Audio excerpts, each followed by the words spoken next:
In Parsha Re'eh, chapter 13, Parak Yud Gimel, Pasuk Beis and Gimel, number 2 and 3. So Torah tells us about the idea of a false prophet. If a prophet comes amongst you, or a dreamer, and he gives you certain signs, so what do you do with those signs? And then he wows you with these amazing signs, and then he tells you to worship idols, to follow other gods. Do not listen to that individual. You actually have to put that person to death.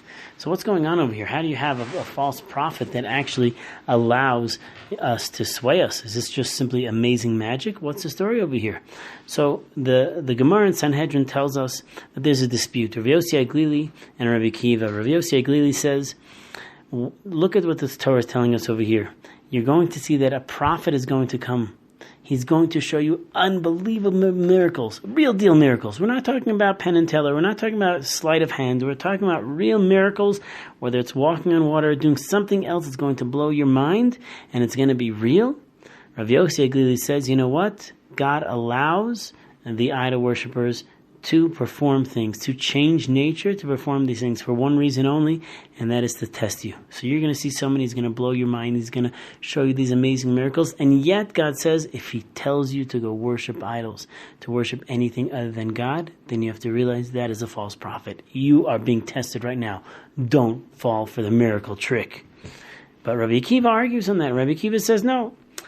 God forbid, chas v'shalom, that God is going to allow the celestial beings, all of nature, simply to be swayed by someone who's false, by someone who's trying to cause evil to happen within the world and idol worship to happen in the world. So what could the case be talking about in the Torah when the Torah says you're going to have a prophet and that prophet is going to give you some sort of sign and they're going to seem like real signs. They're going to be real signs, and then he's going to tell you to worship idols. Says Rabbi Akiva, very simple.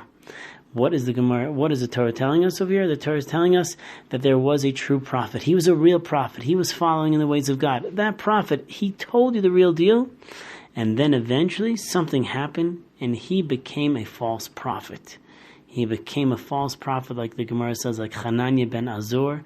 Do not listen to that prophet at all, and do not even allow him to go back on his word. It says, Lo tishma el divrei hanaviyahu v'lo hachozer bo. And even if he goes back, it's what it seems to be saying over here.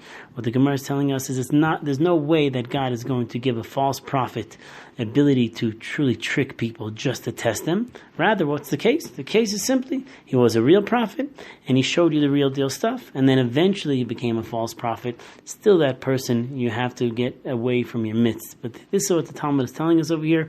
A two-way dispute, which seems to spread over into the Rishonim, the later decisors here, is how much a person is going to really take over Teva. But the key for the Jewish person is to realize, don't get swayed. Just because someone does these miracles for you, we don't live our lives just simply for miracles. Miracles help us, they help build our emunah. But if a miracle or a miracle worker is going to tell you to go against the will of God, then that's a sign that this is not the way to go.